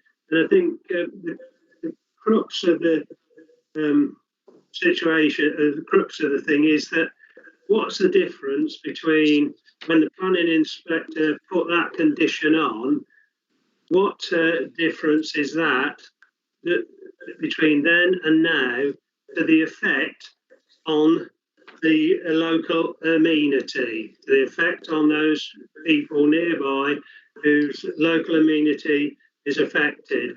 I can't see that there's any difference between now and then. So we now have the latest application to remove this condition completely, allowing the tyres to be stored outside all time. Condition is slowly being chipped away at until it's gone. This does beg the question, as I said, of what's changed in this time to make the storage of tyres any less of an imposition on the local amenity than it was previously. The applicant states in the covering letter that the effects of removal of the condition will be, in general, the tyres will be able to be left outside during the hours of darkness. But this statement ignores Saturday afternoons, all-day Sundays and bank holidays, when we do have daylight at those times, and that's a big chunk of daylight, Chairman. In addition to the usual residential amenity issues, there are objections, many references to fire. Many of the objections reference fire. And I was a member of the planning committee when the first application for the site was considered.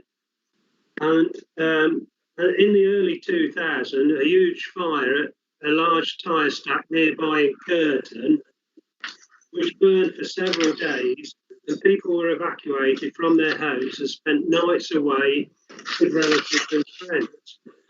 30 seconds. The fire resulted in am I time, Chairman? Well, I normally time people, but keep going. Fine. Well, I didn't realise that, so I thought members could have their... No, keep going. No, you've got... Yeah. The fire resulted in a great deal of contamination around the area. This was obviously still fresh in people's minds when the original application came forward, and many were extremely frightened of a similar event here. Instead, they are still frightened. I remember in reports at the time references made to the fear of fire being a consideration when determining that application. And you can see from the objections that residents are still worried about this. In para 10 on page 121 of the report on this application, it refers to the MPPF February 2019 paragraph 180, ensuring development appropriate for its location, taking into account the likely effects on health, living conditions, etc. Unfortunately, the planning inspector who overturned the original planning committee's decision to refuse at the time did not give specific reasons for condition 6. But if people are worrying about fire and its consequences, it could be affecting their health. It probably is. I therefore, well, I understand the reasons for this application coming forward. Obviously, the business is growing, and I'm pleased to see a business being successful and growing, but not at any price. because although that site has not reached its capacity of tyres that were on the original application, I do believe and sure that there are more and more tyres going through that site now than there were in the early days. So the situation as far as the receptors around there are concerned is getting worse. Wrapping this up, I therefore support the residents and the parish council in their objections to this application, and I ask what has changed with respect to the effect of these operations on residential amenity since the original application was granted. Thank you, Chairman. Thank you very much. I will be slightly cautious with regard to timing. I normally try and focus people with regard to timing. Some members do tend to drift, but I'm pleased to say that your points were relevant and very much to the point. Would anybody on the committee like to ask Councillor Brooks any questions? I'll give you the option now. Councillor Mrs Overton. Thank you, Chairman. Thank you, Councillor Brooks. I thought you did a good job there. Can I just inquire about have residents or you or the parish council or even Boston Borough Council made any comments about the 3 metres that's been proposed and whether there ought to be some screening? Thank you. Not to my knowledge, Councillor Overton. Do you have any comments on that? Well, on the 3 metres? Okay. Yes, 3 metres, and whether some screening should be required. Well, so I'm hoping that the condition, the application to remove the condition is refused. But obviously, if it is permitted, screening is absolutely essential. Yeah, adequate screening. Okay, thank you very much. So, seeing no further speakers, I'll go back to Mr McBride and ask him if he has any comments with regard to the 3 previous speakers. Yeah, thank you, Chairman. Yeah, just a couple of comments to pick up. Reference was made by Curtin by both the statement on behalf of the local objector and also by Councillor Brooks. I would point out that the site at Curtin was an unauthorised site, which wasn't the subject of any planning, control or environmental permit. So the problem of the fire there was something, as I say, an uncontrolled development which didn't have the benefits of planning conditions or conditions attached to an environmental licence. So I think that needs to be taken into account. Clearly, this site is one that operates with respect to planning conditions and an environmental permit. So I think that should give more confidence that the risk of fire is a lot less here than it was at an uncontrolled site. The site at Curtin was mentioned. I mean, the other point is to mention in terms of the reason for the change and what's changed since 2012 when planning permission was granted on appeal. I mean, conditions are imposed, and as this committee knows, quite often we do get applications to vary conditions because circumstances change, the way the operator conducts their business changes, so they do need to sometimes change their operations. And I think the important thing to bear in mind is that as that was subject to a planning condition, then to make that change, that then has to go out to public consultation. It has to be assessed in terms of the comments that come back through public consultation. So I think it's legitimate for an operator to put forward a change to their operations, and that follows through the sort of normal process of going out to consultation and those comments being taken into account. For that reason, in this particular circumstance, the view is that the impacts of that change can be accommodated acceptably without a negative impact on the local environment, and that's the reason why the recommendation is for the the planning permission to be granted. Thank you very much. Now, I was just going to point out to Councillor Brooks his microphone was live still, but the video is live. So if you could remove your video as well, please, Councillor Brooks. Thanks, that's excellent. And I'm therefore now going to open it to committee and ask for speakers. Would anybody like to talk to the application? I can see I have Councillor Pepper on the screen and ready to talk to the application. Yeah, thank you, Chairman. I was just trying to search for the right word I was looking for, but astounded and disturbed crossed my mind. But I'd just say I'm disappointed that Fire and Rescue have not responded in view of that major fire that occurred at Curtin, and which two or three previous speakers have just mentioned. It didn't go on for days, Chairman. I was actually there. It went on for weeks. And the local crew, who, albeit it's good of them to do practice at the site in question, they just got a local crew get totally overwhelmed by fire officers attending the scene and also fire appliances. I think from that fire, I can recall fire appliances coming from at least two, probably three counties to attend the fire. And fire has no respect of whether it's got planning permission or whether it's controlled or not. Once there's a fire, it just takes over, and that's the problem you faced. I say I saw it at first hand, and the locals there. Some was evacuated. Many had to keep the doors and windows closed and actually stay inside. They couldn't come outside the house for a day or two, and the black, thick, toxic black smoke which was released to the atmosphere was considerable. Even fire crews themselves had to be decontaminated. But I say disappointing, because be it a negative or a positive from Links Fire and Rescue, it would have been helpful to know their thoughts on the matter, and rather than no response at all. I think they ought to have said something to us, and it certainly doesn't sit comfortable with me, Chairman. Thank you very much. Councillor Mrs Overton, next, please. Thank you, Chairman.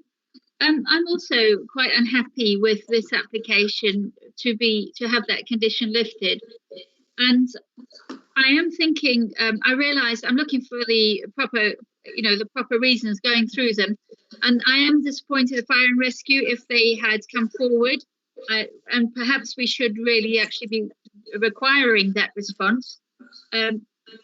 It seems to me that they are changing the use to storage of tyres from the other works that they're doing. And the point about moving them in and out of the buildings, I don't think is relevant. I think the point about making it so that there's no storage outside, as the inspector said, it is so that they can have vehicles moving that they might need, but also it limits the amount of tyres that you can store if you have to keep them inside. And in that way, you're limiting the risks. So I actually think that condition should be maintained. And I think that the number of tyres would then have to be fewer. And I think that's probably more accurately, be safer and correct. So I'm against lifting this, and I would propose not lifting this condition on the grounds of the visual amenity. That would be the same grounds as before, and because I think that's probably the key grounds that could be argued. Thank you. Thank you. Any comments, Mr McBride? No, not at the moment, thanks, Chairman. Okay, thank you. I'll move on then to Councillor Skinner next. Thank you, Chairman. I too really, we saw what happened at Curtin. Whether it got planning or not didn't matter.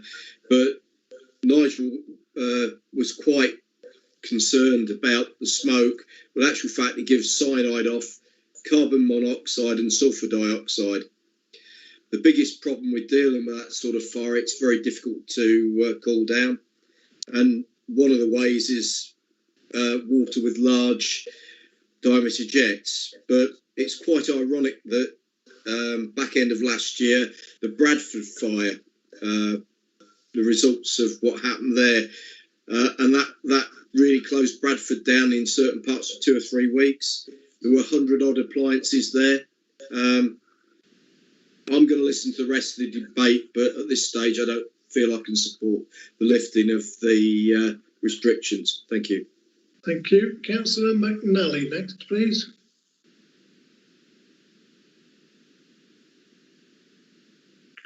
Councillor McNally. I'm here, Chairman. I'm here. Thank you.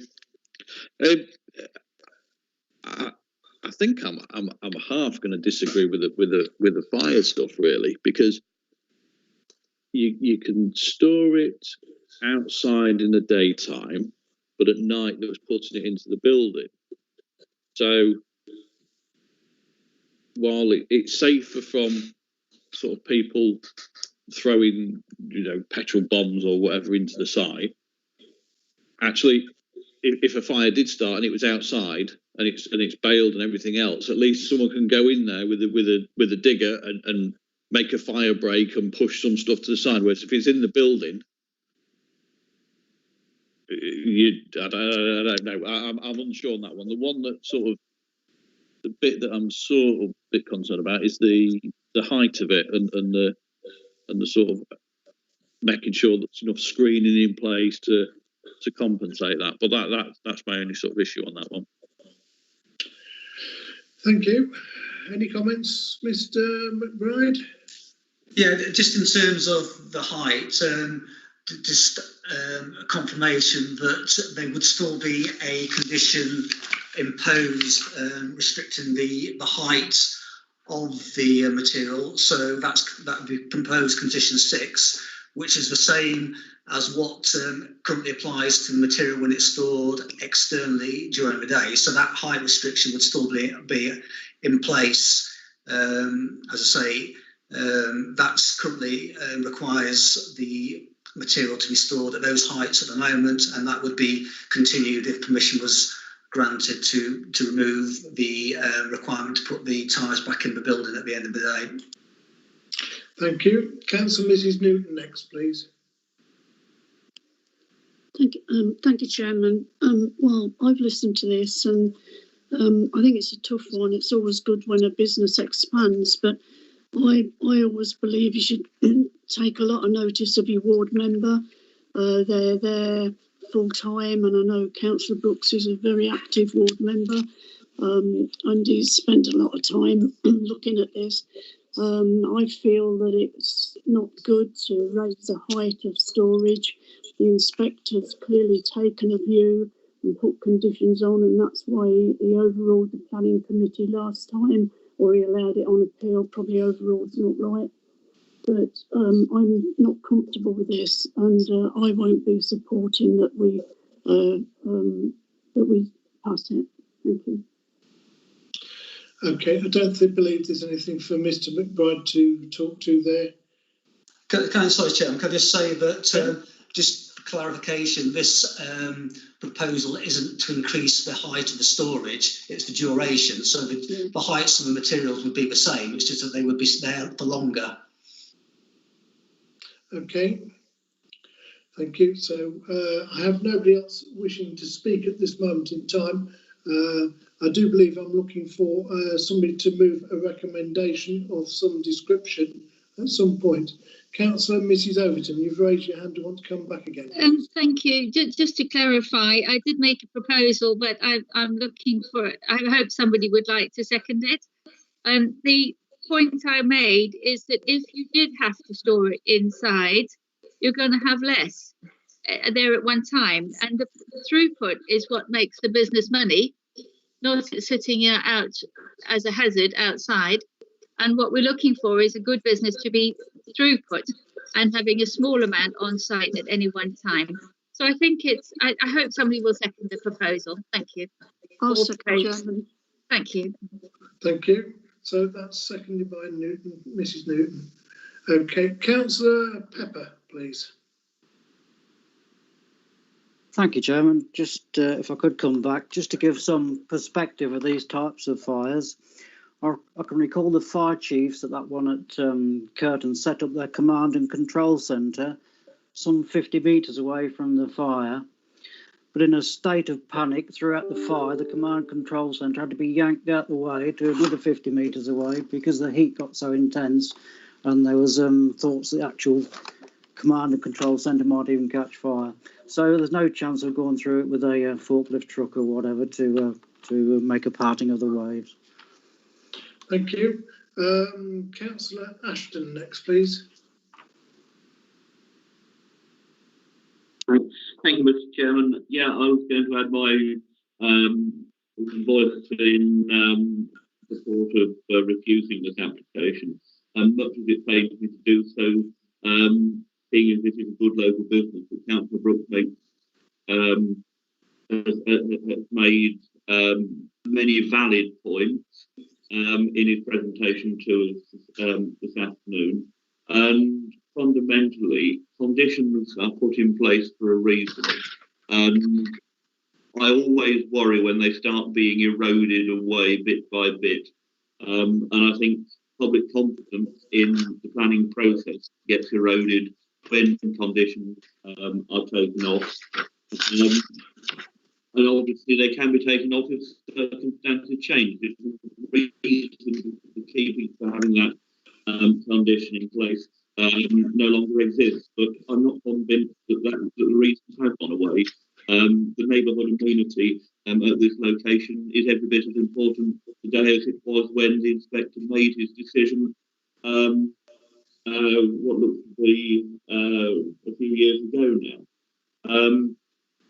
So I would be much happier if that condition remains in place. And I was going to second, but I was beaten to that one. But that's my view, Mr. Chairman. Okay, so I'm going to go back to Mrs. Overton in a moment because I do want a concise reason for refusal. But in the in-between, whilst Mrs. Overton is putting something together, I'm going to go to Councillor Rowe. Thank you, Mr. Chairman.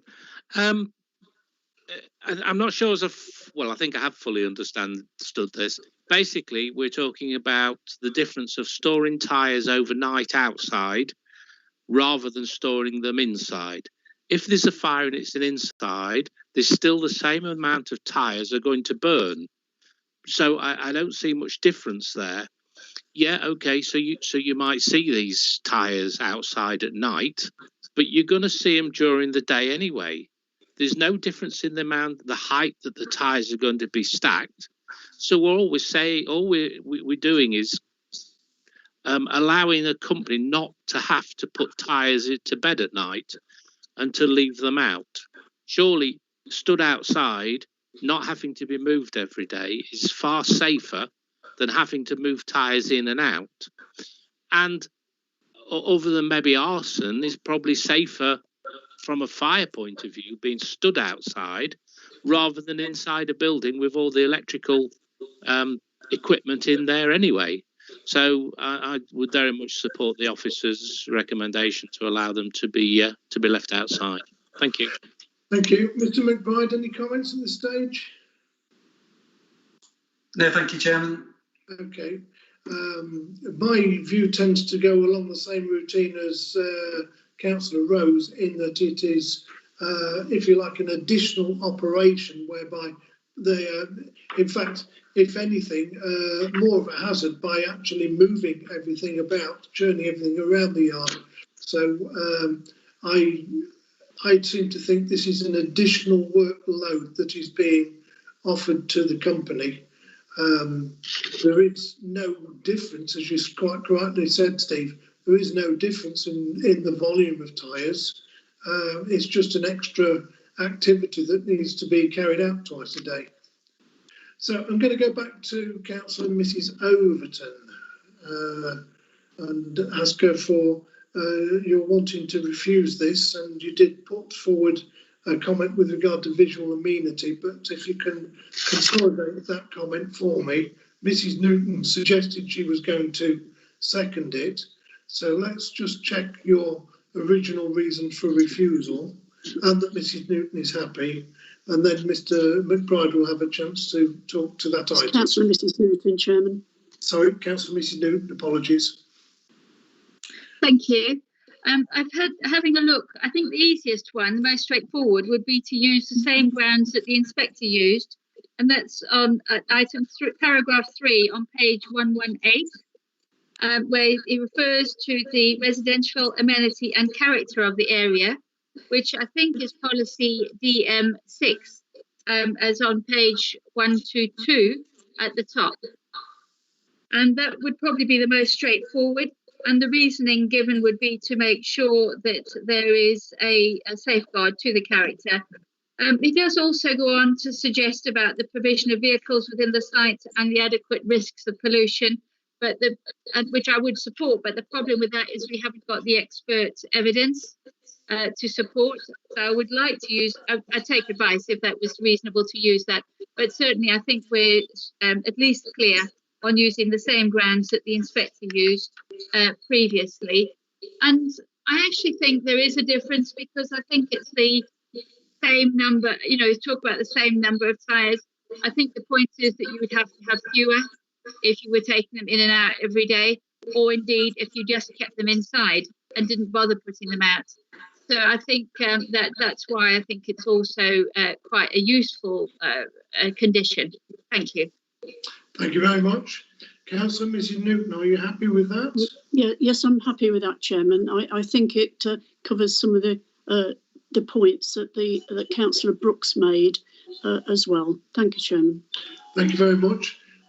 Councillor, Mr McBride. Mr McBride. Thank you, Chairman. You're promoting me almost. Yeah, I mean, in terms of what the inspector said, as the committee report says on page 118, paragraph 3, there isn't a requirement for inspectors to put reasons to support their planning conditions, but reading from the appeal decision, the area that the inspector was focusing with that condition was around protect residential amenity and the character of the area. I don't think that it went as far to deal with fire issues in terms of that aspect. I think it was more to do with visual impact. So in terms of the policies that would need to be incorporated into any reason for refusal, if that is what is being suggested, I think policy DM3, quality of life and amenity of the Minerals and Waste Local Plan, and policy DM6, impact on landscape, are the policies that would need to be incorporated in any reason for refusal. Thank you for your comments, very much appreciated. Now I'll go back to Councillor Mrs Overton, and I will say 2 suggestions of policies there. How do you feel? I'm very happy with the professional advice given and happy to support both DM3 and DM6. Okay, so that's okay. Councillor Mrs Newton? Yes, seconded, Chairman. Thank you very much. I don't see anybody else wishing to speak. 2 seconds. Let me just have a quick look. I don't see anybody wishing to speak in the channel at the moment. So I will therefore offer that to the meeting, that it is refused on the basis of those 3 policies. Councillor Ashton, how do you feel? 4. Thank you. Councillor Mrs Ashley Morris. Come back to you. Councillor Brailsford. 4. Thank you. Councillor Corey. 4. Thank you. Councillor Fleetwood. I'm actually against. Councillor McNally. At least I'm not going to be first. Against. Thank you. Councillor Mrs Newton. For the refusal.